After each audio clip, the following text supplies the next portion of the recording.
En el nombre del Padre, del Hijo y del Espíritu Santo.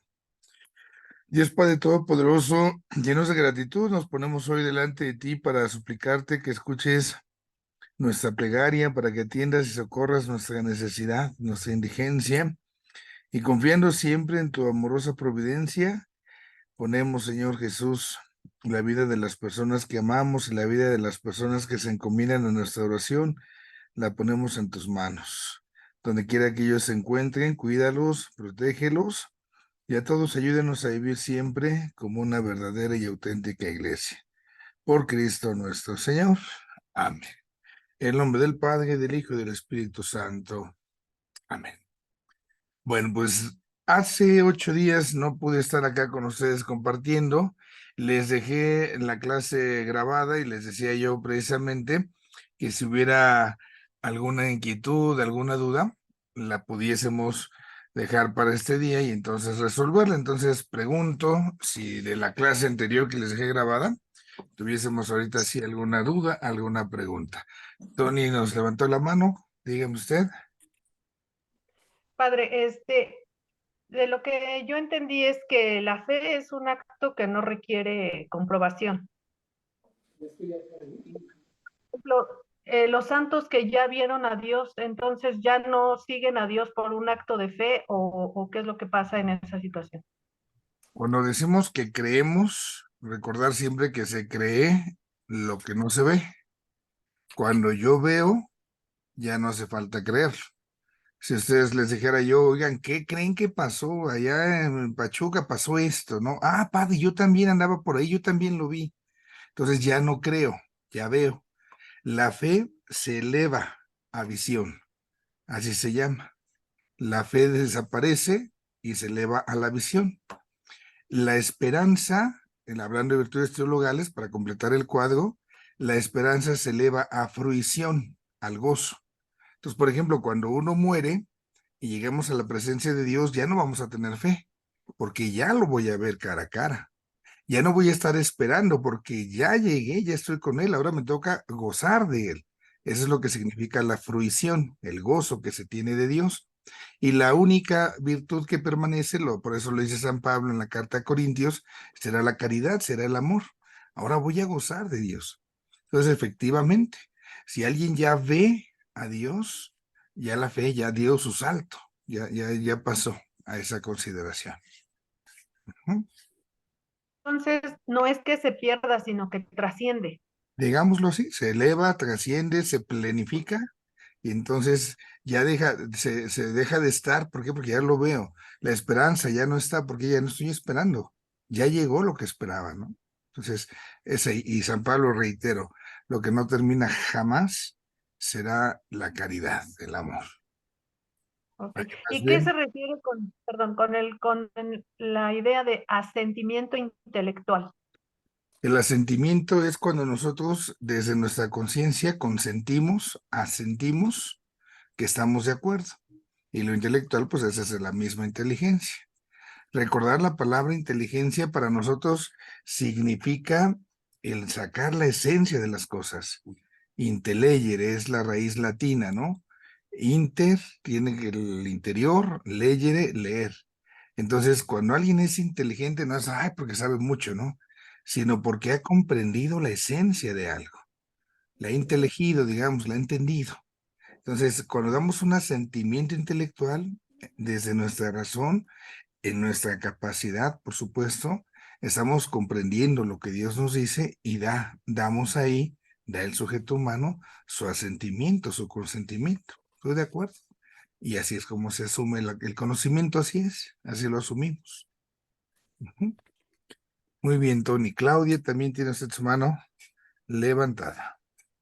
Sí, buenas tardes, padre. Muchas gracias. Ah, Eso, precisamente un poco de lo que dice Tony, cuando nosotros nos hablaba de cuando llegamos precisamente ese encuentro con Dios, que es la buena nueva, ¿no? Que es lo que nosotros tenemos que transmitir, pero que a veces hasta nosotros tenemos la duda de qué es lo que va a suceder, ¿no? Porque obviamente sabemos que está la muerte, viene el purgatorio, el cielo, mi pregunta sería, ¿el cielo es ya la resurrección con Cristo? ¿Ese sería el cielo? No. no, todavía no. Sí. No quisiera yo adelantarme en mucho de esto porque esto precisamente es la continuación de esta materia. Eso es lo que vamos a hablar. Vamos a hablar de escatología también. Hablaremos de la iglesia y terminando el bloque de eclesiología, seguimos con la escatología. La palabra escatón significa el más allá. A grosso modo, el cielo ahorita ya está presente. No está esperando que se tenga ya la plenitud. Quienes han muerto, a excepción de la Santísima Virgen, todos, si algunos están allá con Dios, están en su espíritu, en su alma. Solo la Virgen está en cuerpo y alma. Pero yo puedo decir, por ejemplo, San José, creemos que está en el cielo, pero todavía no resucita. Todavía no tiene su cuerpo con él. Nada más está su espíritu. Y así todos los santos. Solo María tiene ese grandísimo privilegio, cuerpo y alma ya gozan plenamente, digamos, de la visión beatífica, de la visión de Dios. Esa es la parte. Por ahí un poquito hacia la pregunta. Ok. Y Sí. otra pregunta, padre, sí, muchas gracias. También nos decía de cuando la fe, muchas veces se nos es otorgada por nuestros padres, ¿no? Sobre todo los que nacimos ya en la Iglesia Católica, que nos fueron a bautizar desde pequeños, y este asentimiento pues lo damos cuando estamos ya adultos, ¿no? Cuando ya tenemos razón y podemos decir el sí, sí verdadero, sí de amor. Pero ¿qué pasa cuando vemos, bueno, yo lo veo mucho en la catequesis, que realmente el ir a la iglesia y cumplir con los sacramentos es algo social, no es algo de fe, sino que simplemente es el padrino porque me caes bien, voy porque pues así tengo que ir al bautizo y tengo que hacer la fiesta, pero realmente no se interioriza bien el por qué estoy buscando el sacramento para mi hijo, ¿no? Es un problema que yo veo mucho en los papás de catequesis, ¿no? Gracias. Somos muchos los que vemos ese mismo problema, ¿eh? Para que no se espanten y se alarme. Esta parte, incluso quizás hayan escuchado en las noticias, no tiene mucho tiempo que en Italia hubo por ahí ya una diócesis, bueno, más de alguna diócesis, que han quitado la figura del padrino. La figura del padrino, de acuerdo al derecho canónico, no es algo obligatorio. Es una figura que acompaña como testigo de la fe y solo por ley en el bautizo. Ahí lo podemos ir considerando. Pero, por ejemplo, padrino de comunión, de confirmación, no es estrictamente necesario, ni en el caso del bautismo. ¿Por qué? Porque al final el que recibe el sacramento es el sujeto, con o sin padrino. Es que niego el padrino, no importa. Con que esté el que, no sé, se va a confirmar el niño, con que esté el obispo y el chamaquito. Entonces, en esa realidad de querer como purificar la conciencia de la figura del padrino, se ha suspendido como a prueba en algunas diócesis esto por 5 años, para ver si se logra, digamos, como concientizar un poco más en torno a esta figura. Esta realidad, bueno, pues al final y al cabo, pues nos atañe a todos. Hay quienes procuran tener buenos padrinos, pero hay quienes definitivamente no. El compromiso solamente. Sin embargo, independientemente de eso, el sacramento tiene eficacia, porque el sacramento no depende de uno, depende de Cristo. Yo les puedo decir, si vamos a misa, no sé, imagínense que estamos en una iglesia que tiene varias capillas y en un lado está celebrando la misa el Papa y en otro lado estoy celebrando la misa yo. Yo les puedo preguntar, ¿a qué misa van? Y obviamente pues, yo iría con el Papa, ¿no?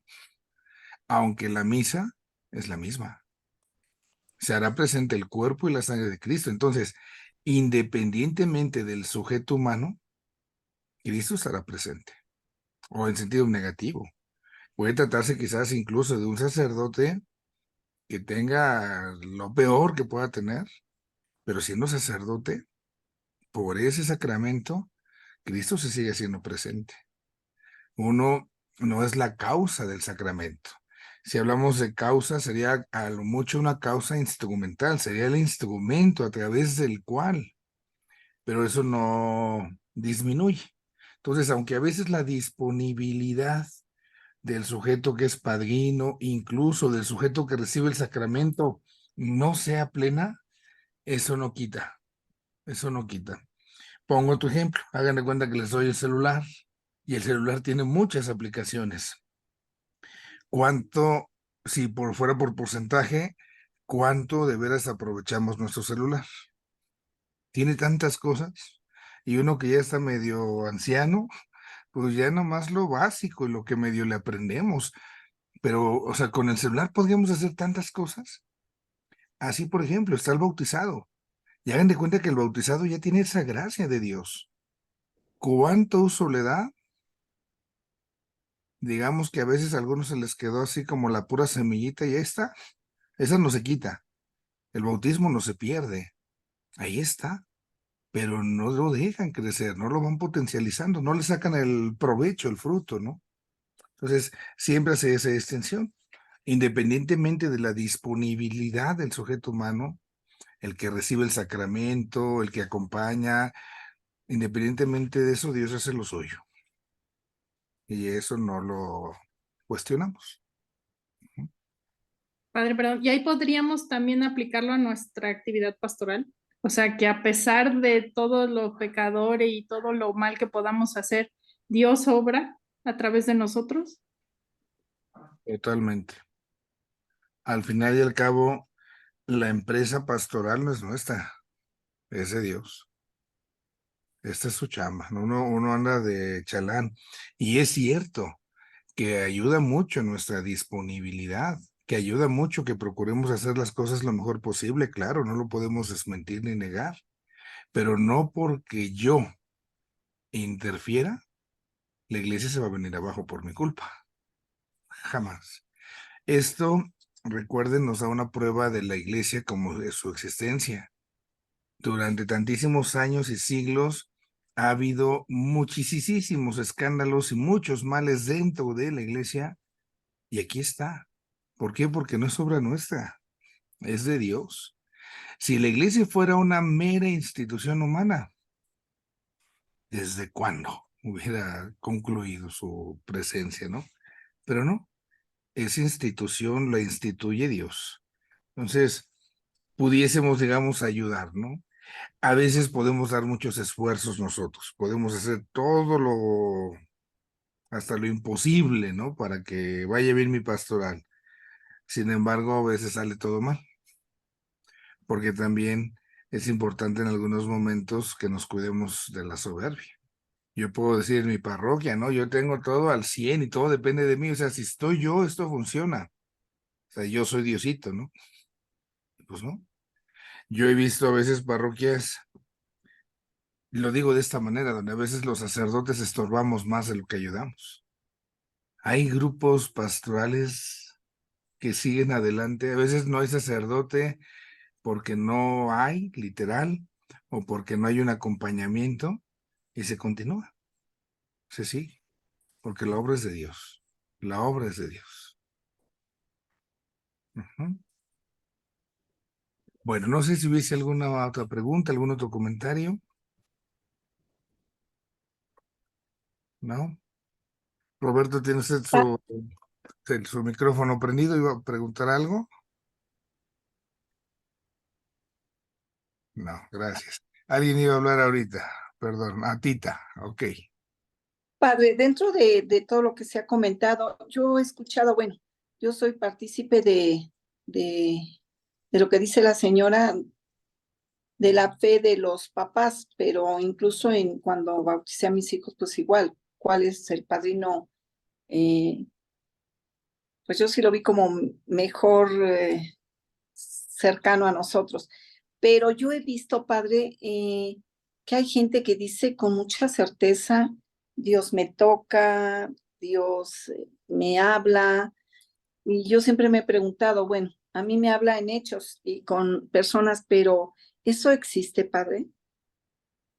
Claro. No, no va dentro del tema, pero siempre lo he tenido como, y ahorita es más o menos Sí, que puedo preguntar. sí existe. Ahí tenemos a los santos. Claro que sí. Pero también se tiene que notar.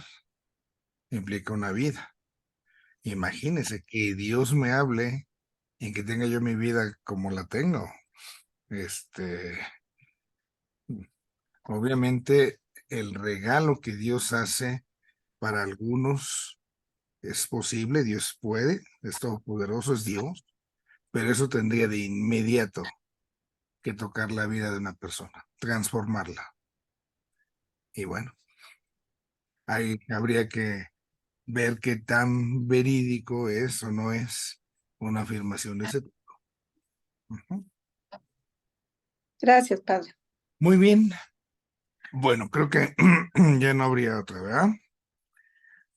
Vamos a irnos entonces con nuestra sesión número 5. Permítanme compartirles entonces el esquema que vamos a analizar hoy. Ok, ahí lo estamos ya mirando. Perdón. Bueno, en la sesión 5 estamos hablando de una realidad que es bien importante o bien común para nosotros. Vamos a decirlo con este lenguaje, ¿no? Estamos hablando de los sacramentos y de una u otra manera todos tenemos los sacramentos. Los conocemos, sabemos qué son. Bueno, dice el texto de nuestra sesión, la iglesia como sacramento, como sacramento. Entonces, aquí lo primero es que nosotros comprendamos qué es un sacramento, para que a partir de saber qué es un sacramento, entonces yo pueda ver por qué se dice que la iglesia es como si fuera un sacramento, no es sacramento. Así lo dice nuestra titulación y eso se cuestiona, lo vamos a ir viendo, si eso no es sacramento, pero por lo pronto es como sacramento. Entonces, en el sacramento podemos hacer algunas anotaciones antes de meternos propiamente a lo nuestro. Entonces, en el sacramento lo que nosotros vamos a tener en primer lugar va a ser una realidad, se dice de acuerdo a la filosofía aristotélica, ilemórfica, está medio errada la palabra, pero lo voy a decir de esta manera, una realidad que llamaremos de materia y de forma. ¿Qué significa la materia y qué significa la forma? Entonces, la materia, por ejemplo, en el ser humano, nuestra parte material, el cuerpo, nuestra parte formal, nuestra parte que le da forma al cuerpo, no me refiero a la forma física, sino lo que nos hace ser personas, es el alma.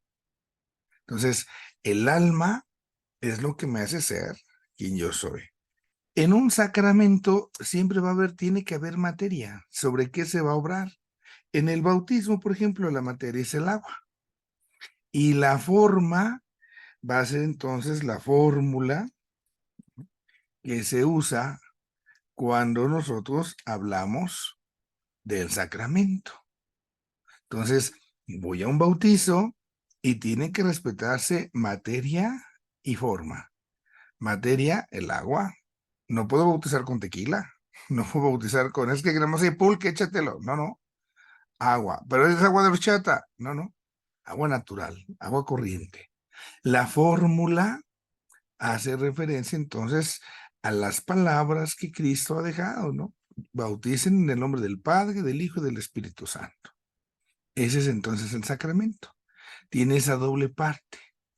Tiene algo material y algo inmaterial. Si nosotros nos damos cuenta, detrás de esto está aquí lo que se puede llamar la dinámica de la encarnación. ¿Qué es lo que hace Cristo en la encarnación? Bueno, pues asume, voy a ponerle mejor así, toma carne del cuerpo de María. Cristo, el Hijo de Dios, no tiene cuerpo, es un espíritu, Dios es espíritu. Dios no tiene cuerpo. Para que nosotros pudiésemos ver lo invisible de Dios, para que Dios se haga visible, necesita materia, porque solo vemos o tocamos o probamos las cosas materiales. Entonces, en la encarnación, cuando Cristo se encarna, toma carne de María para que entonces sea visible el invisible, se hace visible. Entonces, el sacramento requiere algo visible para que lo invisible, digamos, se manifieste. Pensemos en otro sacramento, no sé, la confirmación. La fórmula son las palabras que el obispo le va a decir al sujeto que se va a confirmar. La materia, en este caso, será el crisma, con el cual se está significando ese momento. En la Santa Misa, nosotros tenemos esta consideración todavía más clara, ¿no? Tengo como materia pan, ácimo y vino. Entonces, se pronuncia la fórmula y ese pan y ese vino han quedado consagrados. Se convierten en el cuerpo y la sangre de Cristo. Esa es la lógica de los sacramentos, esa es la lógica de la encarnación. Y a partir de esta lógica es entonces cómo precisamente se manifiesta esta realidad del Señor Jesús en la cuestión de la iglesia. Fíjense entonces cómo Cristo, voy a hacer acá otras anotaciones para que lo consideremos. Entonces, Cristo Jesús, ¿sí?, se manifiesta, ¿no?, ante nosotros, pero ya lo hace de una manera física. Si bien está entre nosotros y todo, pero después se va y se queda como la cabeza. Y el cuerpo de Cristo es la iglesia, así le decimos. La iglesia es cuerpo de Cristo. Entonces, la iglesia tiene esa chamba, tiene la tarea de manifestar a Cristo, a su cabeza. La iglesia por eso se dice es sacramento, es signo, es presencia de Cristo. Entonces, todo esto es por la acción del Espíritu Santo. Es el Espíritu Santo el que nos va a poner delante, ¿no?, de esta realidad, y a partir de ello, esto se hace eficaz. Vamos con lo nuestro, vamos con la sesión. En esta realidad, entonces nos ponen objetivo doctrinal: asentar que en la iglesia, fíjense, Dios hace visible, Dios hace operante su designio de salvación. Es decir, a través de la iglesia nos llega la salvación que Cristo nos ha conseguido. Entonces, voy con otro dibujillo que podamos nosotros tener. Entonces, resulta que el Señor Jesús, sí, estuvo entre nosotros y murió en la cruz. Y al morir en la cruz, el Señor Jesús nos concede a nosotros, podemos decir, la salvación. Pero para que esta salvación llegue a nuestra presencia, llegue a nosotros los seres humanos,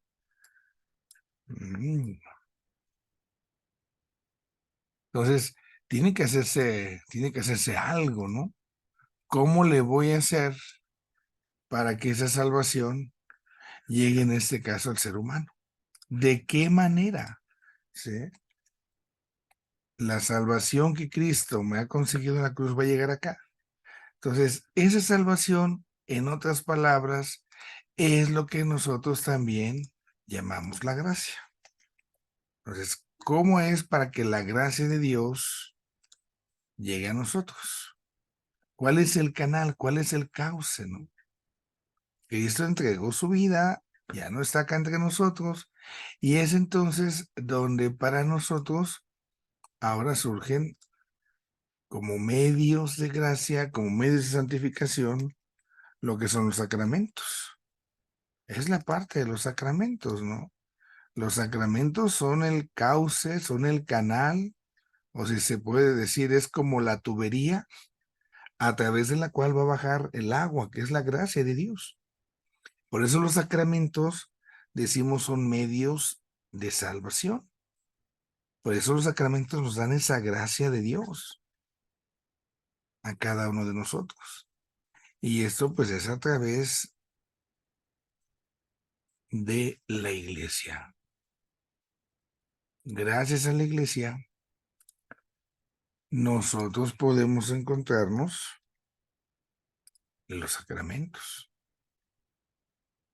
Entonces, la iglesia es la que permite, ¿no?, que esto se vaya continuando. Por eso a la iglesia, de manera analógica, se le puede llamar sacramento, porque a través de ella se significa toda esta salvación que nos ha llegado. El objetivo moral, entonces, por eso nos lanza esta consideración. Tenemos que vivir la iglesia más allá de lo jerárquico, más allá de lo humano. Vivir bajo la disposición del misterio de Dios para salvar al hombre, para salvar al ser humano. Esta es la parte que nosotros vamos a considerar. Vamos con lo que nos presenta entonces nuestra guía. ¿Qué nos dice la Sagrada Escritura? Fíjense en esta parte. En el Antiguo Testamento se nos presentan los designios misteriosos de Dios. El libro de sabiduría usa el término misterio, que se escribe sacramentum, con un significado religioso. Y a través de esto se designan, se condensan los misterios paganos, los que eran también contrarios a Dios, pero también con esa misma palabra se hace referencia a los planes de Dios. Entonces, el término misterio es sinónimo acá para nosotros del término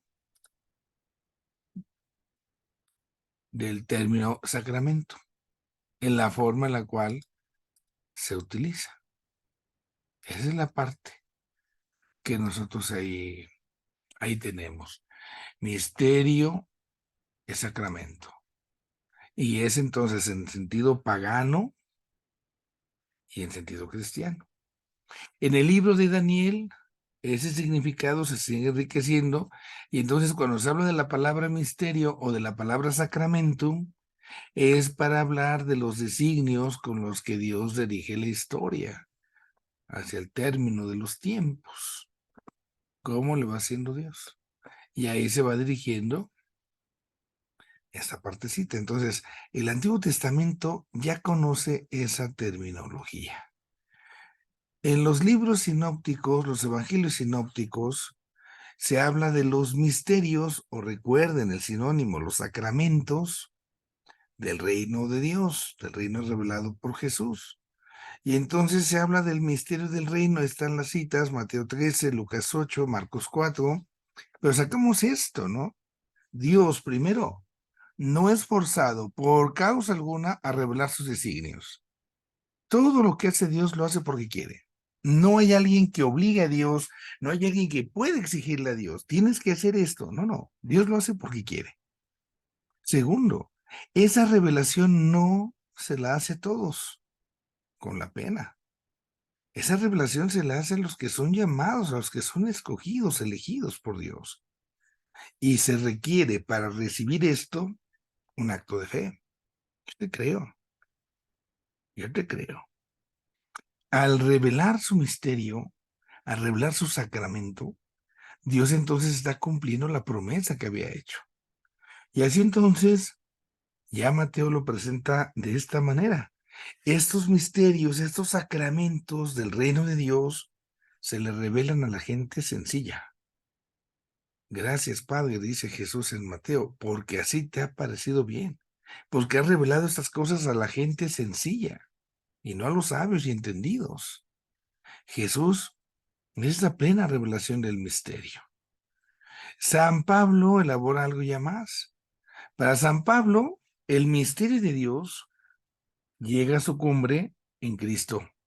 Es ahí donde se manifiesta. ¿Por qué? Porque ya es el mismo Hijo de Dios el que viene a traernos esto, ¿no?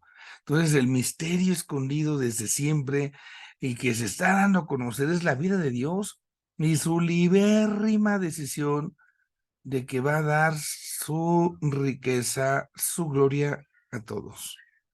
su libérrima, totalmente y absolutamente libre. Nadie se lo está exigiendo y imponiendo. Ese designio de salvación es la que se realiza, lo que se realiza en Cristo. En Cristo nos salva. Cristo por eso es la realización del misterio de Dios, ya que en Cristo se está cumpliendo todo lo que el Padre ha dado. Y así entonces Cristo realiza el designio salvífico de Dios en la iglesia. Esto es lo que San Pablo predica. Cómo en Cristo la salvación está llegándonos. Si se dan cuenta, las notas que hemos visto ahorita de Sagrada Escritura nos está hablando de lo que a través de los sacramentos va a llegarnos. La salvación, pudiese yo sintetizar, en la Sagrada Escritura se habla de que Dios quiere que el hombre se salve. Y ya dimos ese breve recorrido. ¿Cómo nos llega la salvación? Es donde vamos a ir metiéndonos al término de sacramentos. La tradición y el magisterio nos dan lo siguiente. Los santos padres, ese término de misterio, paulatinamente lo empiezan a referir al sacramento y no solo para Cristo, sino para todo aquello que iba a ser antes de Cristo, lo que anticipaba su teofanía. La palabra teofanía, la manifestación de Dios. Entonces se va preparando. Surge acá Vaticano II y aquí es donde viene algo interesante. Miren, en el Vaticano II, parte de la enseñanza del magisterio, nos dicen cómo la iglesia es en Cristo, no por sí misma, ¿eh? Ojo, es en Cristo como sacramento. No es un sacramento, sino como sacramento. Esto fue de los grandes alegatazos que se echaban en el Vaticano II, ¿eh? Porque muchos padres sinodales decían que se tenía que afirmar que la iglesia es sacramento, no es como, no, es sacramento. Sin embargo, por el diálogo que había con la presencia de personas de otras comunidades cristianas, en orden al diálogo ecuménico, se decidió dejarle como sacramento, para que no se hablara del octavo sacramento. Sin embargo, eso queda así como que en el pendiente, ¿no? ¿Por qué? Porque la iglesia al final y al cabo es ese medio a través del cual Dios nos da su gracia. La iglesia es signo, la iglesia es un instrumento. ¿De qué cosa? De esa unión con Dios, de esa unidad con todo el género humano. Por eso estamos y salimos de nosotros mismos. Esa es nuestra chamba. Eso es entonces ahí en Lumen Gentium 1. Su sacramentalidad. ¿Por qué la iglesia es sacramento? Su sacramentalidad se basa, como ya decíamos, en Cristo. ¿Por qué? Porque la iglesia es el cuerpo de Cristo. Y entonces a través de la iglesia es como la salvación del ser humano llega. Es lo que les ponía yo en el dibujito. Es como el canal, es como la tubería. La iglesia, aquí fíjense en la afirmación, es sacramento. ¿Por qué? Porque es signo y es instrumento de la unión del hombre con Dios, de los hombres entre ellos. ¿Por qué, Padre? Porque nos da la gracia, no en ella misma. La iglesia, les reitero, sería como esa causa instrumental. La causa de la gracia es Dios, por supuesto. Pero como instrumento utilizado, ahí puede entrar la iglesia. Es el signo y instrumento, entonces nos damos cuenta que no son dos cosas separadas, ¿no? Es a través en el signo y a través del signo que se hace la acción de Dios. Como Dios para los sacramentos así lo dispuso, ¿eh?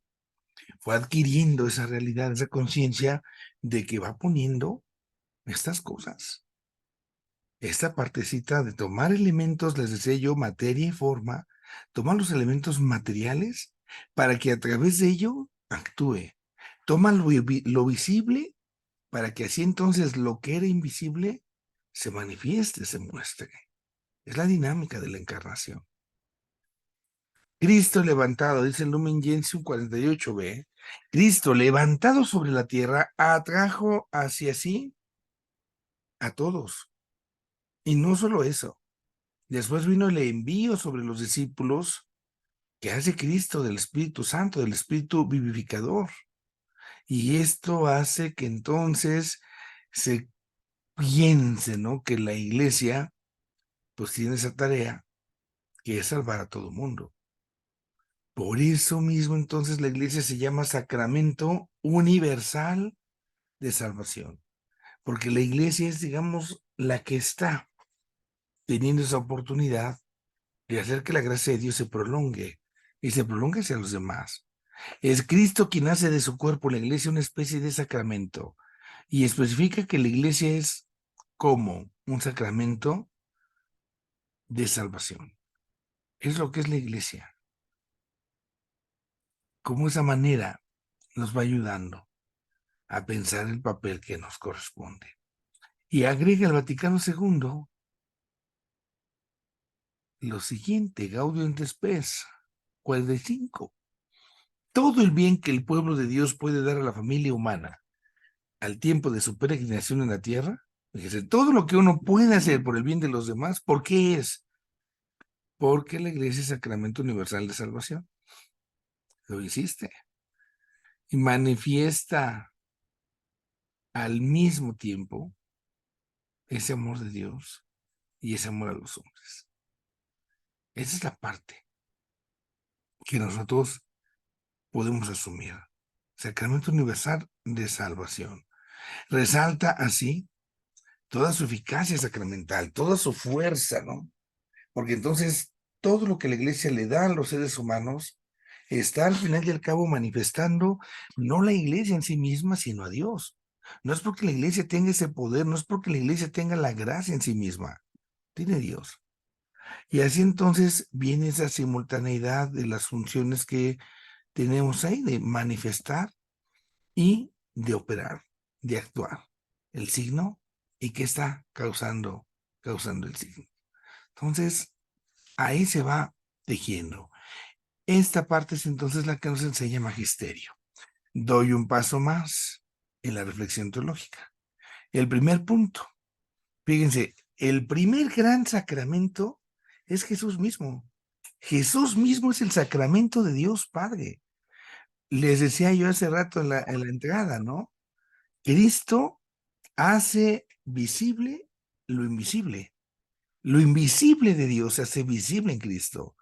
Por eso la humanidad de Cristo, cuando Cristo se encarna en la Virgen, esa humanidad de Cristo la podemos llamar sacramento fundamental, sacramento fontal, es la fuente de donde viene.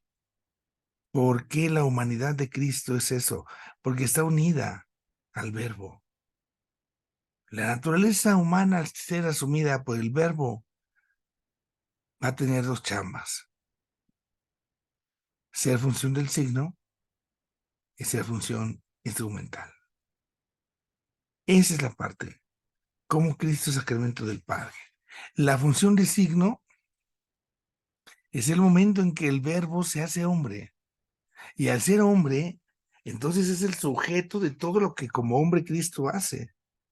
Y esto entonces hace que Cristo hable con su misma presencia. Cristo habla de Dios, hace presente a Dios.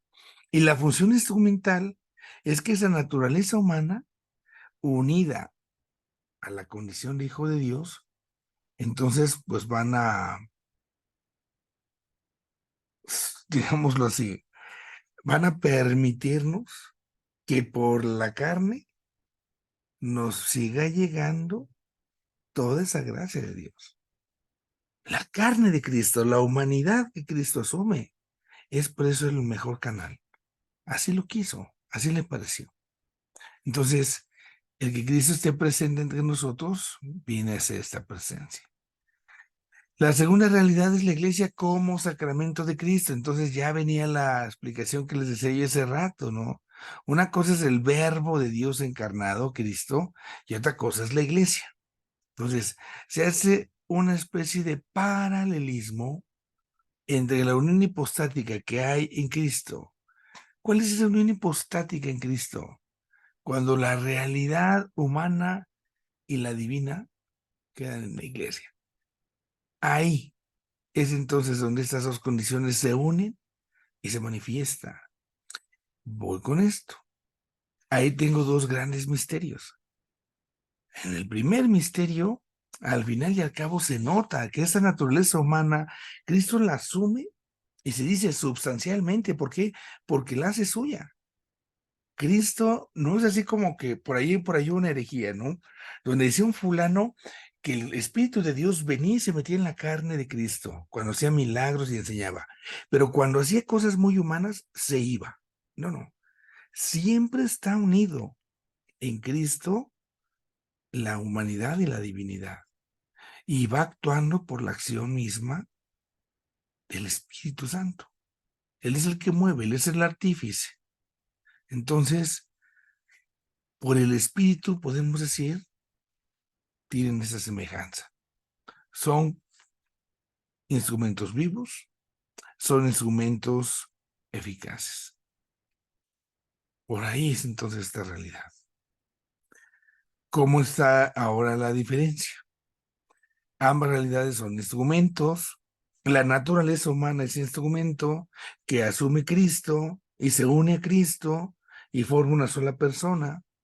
En cambio, la iglesia, que es asumida como el cuerpo de Cristo, está vivificada por el Espíritu Santo, pero no de un modo sustancial. No lo está. Y así entonces, esa unión hipostática, unión Cristo-Iglesia, humano-divino, la encontramos ahí. Si la articulación, ojo, social y visible de la Iglesia sirve al Espíritu de Cristo como un órgano vivo y eficaz, y si esta acción que se está haciendo nos hace realmente hijos en el Hijo, entonces podemos afirmar que la Iglesia es en cierto modo sacramento de Cristo. Esta parte, ¿no? Somos hijos en el Hijo. Eso significa que Cristo está haciendo su chamba. Y esa chamba que nos está haciendo el Señor Jesús es cristificarnos. Nos está cristificando. Somos hijos en el Hijo y esto implica una cristificación. ¿Qué tanto nosotros podemos ahí compartir o no? Bueno, es parte de la situación que se va teniendo, ¿no? Pero por un lado está entonces Cristo y la iglesia, que es la causa por la cual Cristo actúa. Entonces, la iglesia sí es sacramento de Cristo. La iglesia es la chalana, es la servidora, ¿no? Como cuerpo de Cristo, les decía yo hace rato, la iglesia prolonga, es la extensión. Todas las cosas de Dios, la salvación que Cristo nos consigue, sigue llegando a través de la comunidad, a través de la iglesia. Y aquí nosotros tenemos que aprender que la iglesia por eso se dice que es sacramento. Ella, la iglesia, es el cuerpo de Cristo que está vivificado por el Espíritu Santo, está su vivificador, porque es el que le está dando esa fortaleza. Y entonces esto va adquiriendo su propia forma. Cada uno de nosotros tiene que ver esta realidad para que la vayamos así como comprendiendo, ¿no? La presencia de Cristo en nosotros. Damos este paso, los sacramentos de la iglesia. Si ya hablamos de Cristo como la fuente de los sacramentos, el Cristo que es la fuente que está con el Padre, Cristo que es la fuente del sacramento de la iglesia, ¿qué decir ahora de los sacramentos, no? Entonces San Agustín y los teólogos medievales decían que el sacramento era una forma visible de la gracia invisible. Y así entonces se dan los 7 términos, los 7 ritos que se iban haciendo, pero que tenían, podemos decir nosotros, la oportunidad de desarrollar la gracia que había sido puesto en ellas. Entonces, ¿qué sucede, no? ¿Qué sucede acá? Cuando uno participa de un sacramento, no se piensen en el bautizo, entonces se nos está dando una gracia, no solamente significado, sino que se nos está confiriendo una gracia. Y esto, pues nosotros lo debemos de guardar, de conservar. Cada sacramento nos da la gracia y esto es fundamental. Ahora, ¿cuál es la relación entre los ritos sacramentales de la iglesia? Entonces, la iglesia ha ido haciendo los sacramentos. Desde siempre los fue formando. Por eso la iglesia es el sujeto operante, no es la dueña, no es la fuente. No, no, eso es de Dios. Simplemente se muestra ese cariño, ese amor, esa administración. Los sacramentos hacen a la iglesia. Y entonces la iglesia es fruto de los sacramentos. Por ellos, la iglesia es construida como comunidad de fe y de vida en Cristo. Esta comunidad de fe y de vida en Cristo es por ese bautizo, es por esa confirmación, es por esa Eucaristía. Ahí estamos en esa comunidad. Así entonces el bautismo nos hace partes de la iglesia y ya decíamos al inicio en las dudas, aunque yo esté con mi bautizo ahí como guardadito, soy parte de, no quizás lo he expresado, ¿no? Pero soy parte de, porque no me estoy saliendo. ¿Y qué importa esto? Pues que entonces en Cristo me sostiene, en Cristo me mantengo. El bautismo convierte al creyente de fe y de vida en Cristo. El bautismo nos acerca a Cristo. Esta partecita entonces es una cosa fundamental, ¿no? Cada uno de los sacramentos nos da su gracia y esa gracia significa la salvación. Cada acto de fe y de amor de la iglesia, podemos decir, tiene que tejerse en esta lógica, en esta propia parte. Eso es entonces lo que hay de Dios Padre. Bueno, aquí estamos ya con esto, concluyendo la sesión. Dejo de compartir y paso a ver si hay preguntas, a ver si hay dudas de lo que veíamos hoy. Padre, entonces sin sacramentos, pues no hay iglesia, no hay, aunque sea, digan, bueno, yo soy una buena persona, pero pues no necesito bautismarme. Eso es un error, creer que no se necesitan. Alguna ocasión les ponía yo una comparación que quizás vale la pena siempre recordar. Cuando les decía, vamos a ir a México, pero nadie se puede ir por la misma carretera. Entonces, usted a lo mejor nos dice, está bueno, yo me voy a ir Pachuca, México, derecho. Híjole, ya me la ganaron, ¿no? Entonces, bueno, yo voy a ir a Tulancingo y de Tulancingo a México, diría otra persona. Híjole, y así, cada quien tiene que buscar una ruta diferente. La ruta más directa para llegar al cielo es precisamente que le echamos ganas, digamos así, nosotros para irnos por la buena, ¿no? Por la recta, que serían los sacramentos. Pero también hay otras opciones. Recordemos la misma expresión, ¿verdad? El Espíritu de Dios sopla donde quiere. Y el Espíritu de Dios puede salvar a alguien sin que tenga sacramentos. Es más, que sea de otro movimiento, de otro grupo, de otra iglesia protestante, no sé. No pasaría absolutamente nada. Nada, nada, nada, nada, nada. Seguimos en esa, en esa parte, ¿no? Dios puede salvar de muchas maneras. El camino más derecho es este, la iglesia, sacramentos. No, pero yo no quiero. Y bueno, como usted lo decía, hay gente que no se acerca, hay gente que no quiere, pero es buena persona. No confundámonos ahí, ¿no? Y al rato acabo yo diciendo, no, no, no, es que es sacramento fuerzas. Digo, sería lo ideal, pero que tanto en verdad se puede, digamos, hacer eso, ¿no? Por ahí un poco la respuesta. Sí hay salvación de muchas otras formas y maneras. La más derechita son los sacramentos. ¿Alguna cosilla más?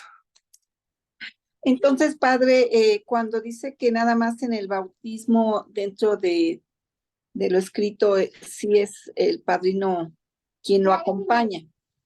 Entonces, en los demás, si no hay quien lo acompañe, ¿no hay problema? ¿No? Porque al final y al cabo lo que importa es el sujeto, ¿no? Y este sujeto, podemos decir nosotros, recibe lo que tiene que recibir, el sacramento, y ya.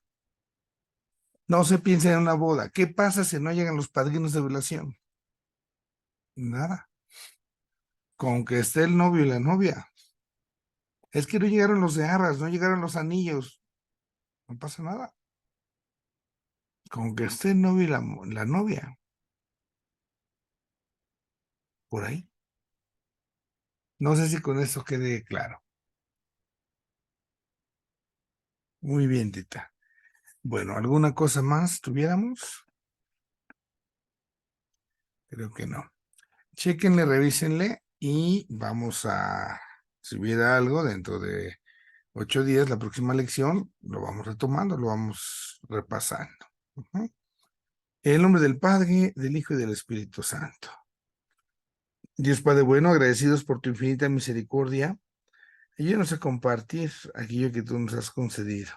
Y en medio de la fe que cada uno de nosotros te expresa, te manifiesta, ayúdanos a saber siempre estar cercanos a ti en nuestros actos, en nuestras palabras, y con ello tratar de procurar nuestra propia santificación y la de ustedes. Te lo pedimos a ti que vives y reinas por los siglos de los siglos. El Señor Amén. esté con ustedes y Y los con tu bendiga el espíritu. Dios Todopoderoso, Padre, Hijo y Espíritu Santo. Amén.